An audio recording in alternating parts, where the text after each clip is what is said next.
Les refs, je suis désolé, hein, mais ce genre d'information, c'est quand même lunaire. Faut qu'on en discute. Finalement, les choses se goupillent bien et les choses s'arrangent, mais c'est quand même lunaire. Pas de boycott pour le Nigeria, les joueurs et le staff vont bien recevoir les indemnités promises. La ministre des Finances a confirmé que l'argent a bien été envoyé. Bref, on finit, attendez. Les joueurs sont focus sur le match de samedi face à l'Algérie. Tu m'étonnes, encore heureux.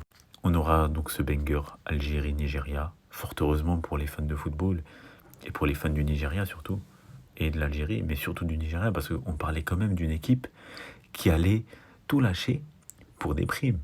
Certes, ça fait des années que, voilà, apparemment la situation elle est tendue et que les joueurs très souvent ne sont pas payés, et très souvent ils font, voilà, c'est des bénévoles en sélection.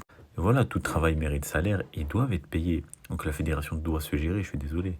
Et là, le boycott de l'entraînement, il a totalement porté ses fruits. Et je suis désolé, je sais pas si c'était la bonne manière d'agir, mais s'ils n'avaient pas agi comme ça, ils n'auraient pas été payés, parlons français. Donc ils ont boycotté l'entraînement pour avoir leur dû. Et tout est bien qui finit bien au final, tu vois.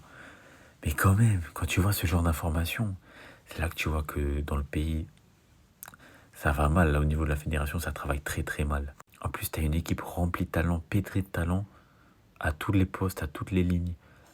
Et franchement, t'es pas professionnel avec eux, c'est pas sérieux, sérieux. C'est vraiment un manque de professionnalisme, je suis désolé.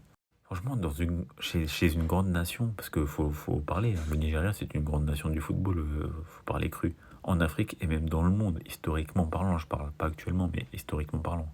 J'ai jamais vu une équipe qui a ce standing de grande nation avoir ce genre de problème.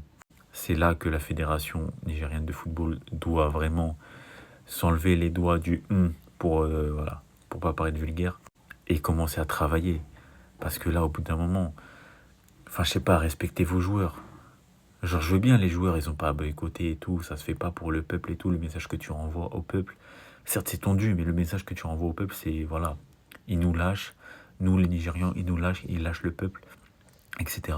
Mais au bout d'un moment, je pense qu'il y a un ras-le-bol, parce que ça fait plusieurs années que ça dure, apparemment, et malheureusement, c'est la seule solution qu'ils ont trouvée pour que ça bouge. Et ça a bougé. Et malheureusement, c'est triste à dire, mais il n'y a que comme ça que les choses ont bougé. Bref, en tout cas, le match est maintenu. C'est la bonne nouvelle de la journée. J'ai hâte.